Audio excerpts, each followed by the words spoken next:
Hi everyone, today we are going to learn the lesson isostasy. उससे पहले स्वागत है आपका हमारे नए यूट्यूब चैनल में crack next step towards free education for all.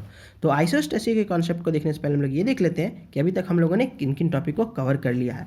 तो जियोमॉर्फोलॉजी में हम लोगों ने इन सारे टॉपिक को कवर कर लिया, फैक्टर कंट्रोलिंग लैंडफॉर्म डेवलपमेंट से लेके कॉन्टिनेंटल ड्रिफ्ट तक। उसके बाद हम लोग आइसोस्टेसी आज करने वाले हैं। उसके बाद प्लेट टेक्टोनिक्स वगैरह सारे टॉपिक को हम लोग धीरे धीरे करके कवर कर लेंगे। जिन्होंने पुराना वीडियो नहीं देखा है, अगर आपको अच्छा लगता है तो आप जाके देख लीजिए। अगर कोई डाउट है तो आप हमें कमेंट बॉक्स में पूछ सकते हैं, हम लोग उसको ज़रूर जवाब देंगे। तो आइए आज के क्लास के आगे बढ़ते हैं। आइसोस्टेसी मतलब क्या होता है? आइसोस्टेसी मतलब होता है इक्वल स्टेशन, ठीक है। और ये कॉन्सेप्ट जो है not accepted all over the world. All over the world में इस कॉन्सेप्ट को नहीं अपनाया गया है। हाउएवर ये हमारे लिए काफ़ी ज़रूरी हो जाता है क्योंकि जीएस पेपर में आता है ऑलवेज इससे एक क्वेश्चन, ठीक है। और मीन्स में तो हमें पता ही है, ज्योग्राफी ऑप्शनल का ये टॉपिक है। तो देखिए इसमें कुछ टॉपिक है हमारा isostatic adjustment, stage of balance, cycle of isostasy. तो देखिए यहाँ पे एक माउंटेन है, सपोज कीजिए इधर प्लेट्यू हो गया, इधर प्लेन्स हो गया और इधर ओशियनिक क्रस्ट हो गया। तो इनके हिसाब से आइसोस्टेसी के कॉन्सेप्ट के हिसाब से अगर एक माउंटेन है तो अगर यहाँ पे डेनुडेशन हो रहा है या इरोजन हो रहा है, कोई भी फिनोमेनन हो रहा है, तो कहीं तो ये डिपॉजिट करेगा ना। तो इस डिपॉजिट की वजह से यहाँ पे प्रेशर आएगा, एक्सेस प्रेशर आएगा। तो ये जो हमारा यहाँ का डिपॉजिट मटेरियल है वो वापस से इधर आएगा और यहाँ पे अपलिफ्टमेंट करा देगा। तो इसका मतलब एक साइकिल ऑफ आइसोस्टेसी चल रहा है, एक साइकिल ऑफ आइसोस्टेसी चल रहा है, ठीक है। ये आपको समझ में आ गया साइकिल, तो और अच्छे से समझ में आ जाएगा पूरा टॉपिक होने के बाद। उसके बाद देखिए इन्होंने क्या बोला कि rise and the fall of the land, rise and the fall of the land will maintain the earth crust balance. Earth crust के बैलेंस को मेंटेन करके रखेगा। यहाँ तक क्लियर है। उसके बाद इन्होंने क्या बोला कि ये horizontal variation along the earth crust, ये इक्विलिब्रियम का सिंबल है। आपको पता होगा, साइंस के स्टूडेंट को पता होगा, जिनको नहीं पता वो जान लीजिए। ये इक्विलिब्रियम का सिंबल है, ठीक है। इक्विलिब्रियम मतलब क्या होगा कि net resultant force at that point is zero. मतलब यहाँ पे नेट रिजल्टेंट फोर्स जो हो रहा है वो जीरो हो जा रहा है। अब इधर से आया अपलिफ्ट होके, इधर से कुछ आया इरोडेड मटेरियल यहाँ पे आया, फिर यहाँ से वापस जाके इसको अपलिफ्ट करा रहा है, ठीक है। यहाँ पे फ्लोएज हो रहा है जिसकी वजह से यहाँ पे वापस अपलिफ्ट हो रहा है। तो यहाँ पे साइकिल बन रहा है और यहाँ पे नेट रिजल्टेंट क्या हो रहा है, जीरो हो रहा है। इसलिए इन्होंने इक्विलिब्रियम के कॉन्सेप्ट को यहाँ पे दिया है, ठीक है। चलिए आगे हम लोग बढ़ते हैं। उसके बाद एविडेंस ऑफ आइसोस्टेसी में क्या वो बोला कि लोकल लेवल पे एविडेंस क्या, काठियावाड़ प्लेटू का अपलिफ्टमेंट जो है वो एग्जांपल है आइसोस्टेसी का। उसके बाद वेस्टर्न स्टेट में डाउनवर्ड बीचेस है जो बैक वाटर फिनोमेना देता है, तो ये भी एक एग्जांपल है किसका, आइसोस्टेसी का। अब देखिए हमारे पास एक ज्योग्राफिस्ट हुए थे पी बर्गर, ठीक है। तो इन्होंने क्या बोला कि इन्होंने एक प्लम लाइन एक्सपेरिमेंट किया। देखो ये आपने देखा होगा कहीं पे कंस्ट्रक्शन हो रहा होगा ना, तो जो ये दीवार को स्ट्रेट करने के लिए इस टाइप का यूज़ करते हैं, इसको प्लम लाइन बोलते हैं। तो इसके वजह से इन्होंने एक एक्सपेरिमेंट किया। तो यहाँ पे एक हमारा साइंस का थ्योरी है जिसके हिसाब से मास जो है, mass of the body is proportional to gravitational force. तो मास ऑफ द बॉडी क्या है, प्रोपोर्शनल टू ग्रेविटेशनल फोर्स। मतलब कहीं क्या अगर मास ज़्यादा है तो वहाँ पे ग्रेविटेशनल फोर्स ज़्यादा होगा, कहीं पर ग्रेविटेशनल फोर्स ज़्यादा है इसका तो वहाँ का मास भी ज़्यादा होगा, ठीक है। तो डायरेक्टली प्रोपोर्शनल मतलब क्या था, अगर ये बढ़ेगा तो ये भी बढ़ेगा, ये बढ़ेगा तो ये बढ़ेगा, तो ये भी बढ़ेगा, ये घटेगा तो ये भी घटेगा। तो ये डायरेक्टली प्रोपोर्शनल है। इन्वर्सली में इसका अपोजिट हो जाता है, एक बढ़ता है तो दूसरा घटता है, एक बढ़ता है दूसरा घटता है तो दूसरा बढ़ता है, ठीक है। तो यहाँ पे ये ग्रेविटेशनल फोर्स क्या है, डायरेक्टली प्रोपोर्शनल। तो अब इनके हिसाब से कि अगर मास है तो अगर प्लम लाइन एक्सपेरिमेंट कर रहा है तो मास अट्रैक्ट कर रहा है, ठीक है। माउंटेन का मास ज़्यादा है तो अट्रैक्ट करना चाहिए, तो डिफरेंस मिलना चाहिए, तो डिफरेंस ऐसा मिला नहीं। इन्होंने एक प्लेन पे और एक माउंटेन पे ऐसा एक्सपेरिमेंट किया। तो इन्होंने क्या बोला कि माउंटेन जो है हॉलो फीचर है। इनके हिसाब से माउंटेन क्या है, हॉलो फीचर है, खाली है माउंटेन, ठीक है। तो इन्होंने ये थ्योरी दिया प्लम लाइन एक्सपेरिमेंट से। आगे हम लोग देखते हैं।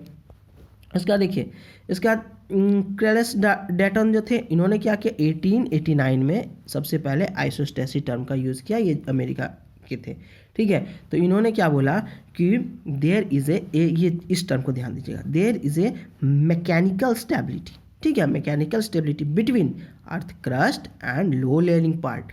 तो मतलब लो लेयरिंग पार्ट में क्या हो गया, जैसे मेंटल हो गया आपका, ओशियनिक फ्लोर हो गया, तो इनके बीच में क्या है, एक मैकेनिकल स्टेबिलिटी है। अब मैकेनिकल स्टेबिलिटी कैसे है, तो देखिए इसको इन्होंने ऐसे डिफाइन किया कि अगर कोई है ऑब्जेक्ट है जो कि फ्लोट कर रहा है किसी पे, ठीक है, पानी पे या कहीं पे भी फ्लोट कर रहा है, तो अगर ये फ्लोट कर रहा है तो इस पे एक बुयांसी फोर्स लगेगा नीचे से ऊपर, ठीक है, जो पानी प्रेशर लगाएगा या जो नीचे का जो जिस पे के अंदर फ्लोट कर रहा है वो प्रेशर लगाएगा, तो ये ऊपर भेजेगा इसको, और इसका खुद का ग्रेविटी इसको नीचे भेजेगा, तो that is buoyancy force and gravitational force. तो इनके हिसाब से बुयांसी फोर्स पुल्स अपवर्ड और ग्रेविटेशनल फोर्स पुल्स डाउनवर्ड। यहाँ तक आपको समझ में आ गया? यहाँ तक मुझे नहीं लगता कोई प्रॉब्लम है, ठीक है। चलिए आगे देखते हैं। उसके बाद ग्लोबल आइसोस्टैटिक एडजस्टमेंट। अब देखो आप यहाँ तक समझ चुके हो, आइसोस्टैटिक एडजस्टमेंट समझ चुके हो, तो ग्लोबल भी क्या है? तो ग्लोबल मतलब कि देखिए बहुत एकदम आसान है। ग्लोबल आइसोस्टैटिक एडजस्टमेंट क्या है? 10⁻², 10⁻4 ईयर्स के अलॉन्ग का बीच का जो है रिस्पॉन्स टाइम, उसकी बात कर रहे हैं ये लोग, ठीक है। इसमें डीग्लेशिएशन हो गया, डिपोजिशन हो गया, तो ये सब इन्होंने बताया है, और ये आर्किमिडीज प्रिंसिपल को फॉलो करता है आइसोस्टेसी, ठीक है। यहाँ तक क्लियर हो गया? मुझे नहीं लगता यहाँ पे कुछ हो। अब देखिए इस टॉपिक हमारा आइसोस्टेसी में इतना ही था। अब उसके बाद कुछ व्यूज़ है, ठीक है। तो ये सारे व्यूज़ को हम लोग एक एक बार देख लेते हैं, और एक बार इस व्यूज़ को देखेंगे तो ये चैप्टर हमारा कंप्लीट हो जाएगा, ठीक है। चलिए आगे बढ़ते हैं। एरीज व्यू, सबसे पहले एरीज व्यू था। इन्होंने क्या बोला था? Continents are made of the lighter material. Continent हमारा क्या है? लाइटर मटेरियल का बना हुआ है, ठीक है, और इसका सेम डेंसिटी है, और हाइट ऑफ द माउंटेन, अब जितना हाइट ऑफ द माउंटेन है उतना ही नीचे भी हाइट ऑफ द माउंटेन है, ठीक है। तो ऊपर का जितना हो गया उतना ही नीचे है इनके कॉन्सेप्ट के हिसाब से। और इंडिविजुअल पिक को इन्होंने काउंट नहीं किया, इंडिविजुअल पिक को एक माउंटेन के जैसा ही कंसीडर कर दिया, ठीक है। Individual peak and valley of the mountain इन्होंने सेपरेटली बैलेंस करने की जरूरत नहीं, एक साथ ही बैलेंस कर दिया। यहाँ पे समझ में आ गया आप लोग को? इन्होंने एक आइसबर्ग वाला प्रिंसिपल लिया, बोट एंड आइसबर्ग का प्रिंसिपल। बोट एंड आइसबर्ग का प्रिंसिपल क्या है ये देखो बताता हूँ। जैसे कि इन्होंने क्या बोला कि कॉन्टिनेंट जो है लाइटर मटेरियल है और सियाल सीमा पे फ्लोट कर रहा है, ठीक है। तो अगर फ्लोट कर रहा है इसका मतलब आपको तो पता ही होगा कि आइसबर्ग, टाइटैनिक मूवी के बाद भी आपको पता होगा कि आइसबर्ग जो है वो थोड़ा ही ऊपर रहता है, बाकी उसका 90% मास नीचे रहता है, ठीक है, 90% का वॉल्यूम। तो वही कॉन्सेप्ट इन्होंने यहाँ पे देने की कोशिश की है। तो इन्होंने बोला कि ऊपर हिमालय है थोड़ा सा और नीचे उसका बहुत ज़्यादा एरिया है, ठीक है। बट लोगों ने इनके थ्योरी को डिस्कार्ड कर दिया, क्योंकि नीचे इतना इंटेंस हीट एंड प्रेशर है कि अगर भैया नीचे होता भी तो सब क्या होता? सब पिघल जाता, ठीक है। तो इस वजह से इनका क्या आ गया? क्रिटिसिज्म आ गया। देखिए अब क्रिटिसिज्म ऑफ एरीज व्यू में यही आ गया, डेंसिटी जो है सेम नहीं है, माउंटेन प्लेन एंड प्लेट्यू का सेम नहीं है, लॉन्ग रूट जो है हिमालय का वो नॉट पॉसिबल है, इंटेंस हीट एंड प्रेशर से वो मेल्ट कर जाएगा, वुडन ब्लॉक अरेंजमेंट हो सकता है इस टाइप का। तो इन्होंने ये बोला inform density and the very depth, इन्होंने इनका ये सब इनका क्रिटिसिज्म में आ गया। उसका देखिए प्रैट व्यू, तो इन्होंने क्या बोला कि the density of mountain should have lower than the density of प्लेटू। अब इन्होंने अलग बात बोला कि माउंटेन है तो इसका डेंसिटी ऐसा भैया हुआ क्या होगा कि इसका डेंसिटी बहुत कम होगा, तभी तो ये ऊपर आ गया। और प्लेट्यूस का डेंसिटी ज़्यादा होगा और उसका प्लेन्स का डेंसिटी और ज़्यादा होगा, ओशियनिक क्रस्ट का डेंसिटी सबसे ज़्यादा होगा, इसलिए सबसे नीचे वो धंसा हुआ है, ठीक है। अब इन्होंने क्या बोला? इन्वर्स रिलेशनशिप, ठीक है। Inverse relationship between the height and the density, मतलब जितना हाइट हो ज़्यादा है इसका मतलब उसका डेंसिटी उतना ही कम रहेगा, तभी तो बुयांसी फोर्स ने इसको ऊपर ढकेल दिया, ठीक है। The idea of uniform depth and the varying thickness, इन्होंने प्रैट जी ने इन्होंने दिया ये थ्योरी। चलिए आगे देखते हैं। उसके बाद फिर कॉन्सेप्ट ऑफ हैफर्ड एंड बॉबी। हैफर्ड का कॉन्सेप्ट क्या? देखिए इन्होंने वही प्रैट के कॉन्सेप्ट को बोला, the crust is composed of the lighter material, ठीक है। लाइटर मटेरियल का है। इन्होंने क्या बोला कि यहाँ पे एक zone there is below zone, below plane of compensation दिया, प्लेन ऑफ कंपनसेशन टर्म को इन्होंने यहाँ पे इंट्रोड्यूस किया, ठीक है। तो डेंसिटी ऑफ यूनिफॉर्म, इन्होंने बोला कि डेंसिटी क्या है? तो लैटरल डायरेक्शन में है, ठीक है। इन्होंने क्या बोला कि देखिए ये यहाँ पे थोड़ा सा एक समझने की बात है, ये तो आप देख लीजिएगा। The column having the rocks of the lesser density stands higher, मतलब जिसके पास लेसर डेंसिटी, देखो ये पीछे वाला बैकग्राउंड वाला इमेज देखो, इसमें क्या जिसका लेसर डेंसिटी है वो ऊपर जाएगा और जिसका हायर डेंसिटी है वो कम जाएगा। सेम कॉन्सेप्ट है, इन्होंने इस टाइप का कॉन्सेप्ट दिया, सब लोगों ने अपना अपना अलग अलग कॉन्सेप्ट दिया। देखो इन्होंने ऐसा डेंसिटी का कॉन्सेप्ट दिया कि जिसका डेंसिटी कम है वो ऊपर रहेगा, जिसका ज़्यादा है वो नीचे आएगा। देखो अब इसका डेंसिटी कम है तो ये ऊपर चला जाएगा और ये सब नीचे आएगा, इस टाइप का इन्होंने कॉन्सेप्ट दिया। तो ये भी क्लियर हो गया मेरे को लगता है। चलिए आगे देखते हैं। बॉबी का कॉन्सेप्ट क्या है? ठीक है। According to Bowie that the crustal part, इसका जो क्रस्टल पार्ट है ना, ये क्या हो गया, इन्होंने crustal feature found in the horizontal layer, crustal feature जो हॉरिजॉन्टल लेयर में फाउंड करते हैं, ठीक है। अब ये है काफ़ी इजी है, आप इसको एक बार देख लीजिएगा, हफर्ड एंड बॉबी का कॉन्सेप्ट, ठीक है। ये सब इसमें काफ़ी अच्छे से लिखा हुआ है। चलिए आगे हम लोग बढ़ते हैं। उसके बाद कॉन्सेप्ट ऑफ जॉली, जॉली साहब ने क्या कॉन्सेप्ट दिया, इन्होंने क्या बोला, देखिए यहाँ पे एक टर्म आया है जोन ऑफ कॉम्पनसेशन, ठीक है। तो इसको हम लोग समझने की कोशिश करते हैं, ठीक है। There exist a layer of 10 mile and 16 kilometer के थिकनेस का इन्होंने बोला, ठीक है।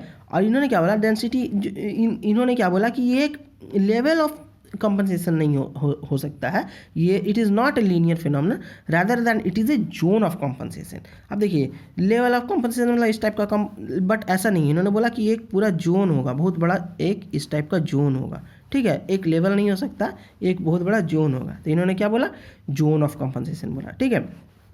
अब इन्होंने क्या बोला, he refuse the concept of temperature ज़्यादा होता है ना, टेम्परेचर बहुत ज़्यादा है अर्थ के अंदर, अर्थ इंटीरियर वाले हमने अर्थ के इंटीरियर का भी एक वीडियो बनाया है, मतलब हमारे सिलेबस में ही ये था, तो आप उसको भी देख सकते हैं काफ़ी अच्छे से। उसमें क्लियरली बताया गया कि अर्थ के अंदर का टेम्परेचर, मोल्टन स्टेट सब बताया गया अर्थ के अंदर का इंटीरियर ऑफ द अर्थ, ठीक है। तो उन्होंने क्या बोला कि कॉन्सेप्ट रिफ्यूज़ कर दिया, किसका, refuse the concept of the density vary, ठीक है, above the level of compensation, क्योंकि इन्होंने अपना जोन ऑफ कॉम्पनसेशन दिया। तो ये सब है जॉली का कॉन्सेप्ट है, तो ये काफ़ी इजी है। तो ये आप लोग एक दो टर्म है इसको याद रखिएगा, तो ये आप क्लियर हो जाएगा।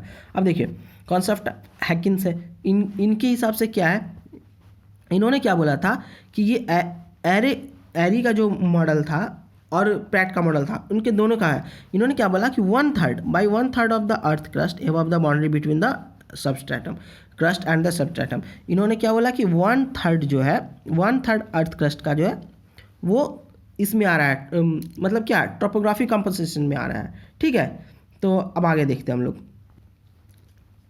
चलिए फिर हम लोग आगे देखते हैं हैकिंस के कॉन्सेप्ट को, ठीक है। तो इन्होंने क्या बोला था कि देखिए there is the horizontal as well as the vertical variation, horizontal भी होगा एंड वर्टिकल वेरिएशन भी होगा, ठीक है, density of the earth crust, horizontal variation और द वर्टिकल वेरिएशन होगा। ये सब इन्होंने कैसे बोला, इन्होंने sialic layer under sialic layer क्या बोला, ओशियन क्रस्ट के 5 किलोमीटर का होगा, ओशियनिक क्रस्ट हो गया, तो इसके नीचे 5 किलोमीटर के बाद सियालिक लेयर स्टार्ट हो जाएगा, ठीक है।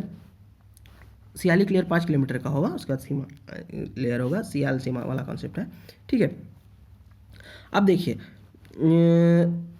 सियाल 5 किलोमीटर, ठीक है, ये इसमें कंफ्यूज नहीं होना है। देखिए इसको ऐसे कर देता हूँ, फिर से देख लीजिए। अकॉर्डिंग टू द हैकिंस the sialic layer under the ocean is very thin, sialic layer जो है वेरी थिन है, मतलब अप्रॉक्स 5 किलोमीटर का है, ठीक है। अब देखिए इन्होंने क्या बोला, seismologic evidence, seismologic evidence was basis of the discontinuities of the lithosphere, lithosphere के डिसकंटिन्यूटीज के स्टडीज़ के लिए इन्होंने सिस्मोलॉजिक एविडेंस का सहारा लिया, ठीक है। और इन्होंने बहुत सारा वर्ल्ड में टेस्टिंग किया, हाइपोथेसिस ऑफ द आइसोस्टेसिस दिया इन्होंने, ठीक है। तो ये ज़्यादा कुछ खास है नहीं इसमें। चलिए आगे देखते हैं, नेक्स्ट स्लाइड हमारा। अब देखिए concept of Holmes, concept of Holmes में ज़्यादा है नहीं, आप इसको एक बार देख लीजिएगा तो बहुत क्लियर हो जाएगा, ठीक है। इन्होंने क्या बोला कि according to the concept of isostasy of home the higher column, sorry देखिए the higher column are the standing because of, जो हायर कॉलम है उसके नीचे का लाइटर मटेरियल की वजह से, ठीक है, लाइटर मटेरियल है, ये बहुत इजी लैंग्वेज में लिखा, आप देख लीजिएगा इसको, लाइटर मटेरियल की वजह से और ग्रेटर डेप्थ की वजह से। तो ये कॉन्सेप्ट ऑफ होम्स हो गया। इसमें देखिए 2 साइंटिस्ट थे, दोनों का नाम एक ही जैसा था, 2 साइंटिस्ट नहीं ज्योग्राफिस्ट थे। देखिए इसमें है A Holmes and D L Holmes, ठीक है। इन्होंने एक्सप्लेन करने की कोशिश की। इन्होंने देखिए ये लास्ट लाइन हमारी, ये सब कुछ एग्जांपल है, फॉर एग्जांपल प्लेट्यूज का है, प्लेन्स का है, ये सब है। तो इन्होंने क्या बोला कि the total weight of the each column, मतलब इस टाइप का इन्होंने कॉलम बनाया था, ठीक है। और उसमें total weight of each column, ये एक बार देख लीजिए, वो क्या होगा, इक्वल टू इसका क्या होगा, इक्वल होगा प्रेशर किसके, equal to the pressure that can be obtained by the density and the corresponding thickness, मतलब डेंसिटी एंड इसके करस्पॉन्डिंग थिकनेस की वजह से जो प्रेशर होगा उसके बराबर होगा, ठीक है। Total weight of the each column, जो इसका ईच कॉलम का जो वेट है उसकी वजह से होगा। और ये सब जो है एग्जाम्पल वगैरह है, तो ये सब आप लोग देख लीजिएगा। तो उसके बाद इसमें बस इतना ही है होम्स वाले में, कॉन्सेप्ट ऑफ होम्स में। तो हम लोगों ने आज जो भी देखा आइसोस्टेसिस के बारे में देख लीजिए, एक बार और बता देता हूँ थोड़ा सा। आइसोस्टेसिस क्या हमारा, देखिए ये आइसोस्टेसी हो गया। तो किस टाइप का फिनोमेना हमें देखने के लिए मिलता है आइसोस्टेसी में और ये क्या होता है, तो ये सब कुछ स्टेज ऑफ बैलेंस ये सब था। उसके बाद हमारा टॉपिक क्या था, एग्जांपल था काठियावाड़ प्लेटू और लो लेवल बीचेस, ठीक है। उसके बाद ग्रेविटेशन में आया, तो उसका ये आइसोस्टेसी में बेयोंसी का और ग्रेविटेशन का दोनों का रिलेशन बताया उसका। उसके बाद इन्होंने क्या बोला, ग्लेशिएशन डीग्लेशिएशन फेज में कैसे ग्लोबली आइसोस्टैटिक एडजस्टमेंट हो रहा है। तो ये सारे टॉपिक हैं। तो उसके बाद फिर सारे व्यूज़ आ गए सारे ज्योग्राफिस्ट के।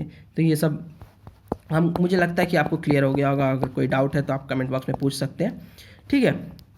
तो बहुत बहुत धन्यवाद, आपने अपना वैल्यूएबल टाइम दिया। प्लीज़ आप हमें सपोर्ट कीजिए, लाइक शेयर एंड सब्सक्राइब कीजिए हमारे चैनल को। आप हमें इस नंबर पे सपोर्ट भी कर सकते हैं और कोई भी कमेंट है, कोई भी क्वेश्चन है तो इसे हमें पूछ सकते हैं, ठीक है। बहुत बहुत धन्यवाद अपना वैल्यूएबल टाइम देने के लिए।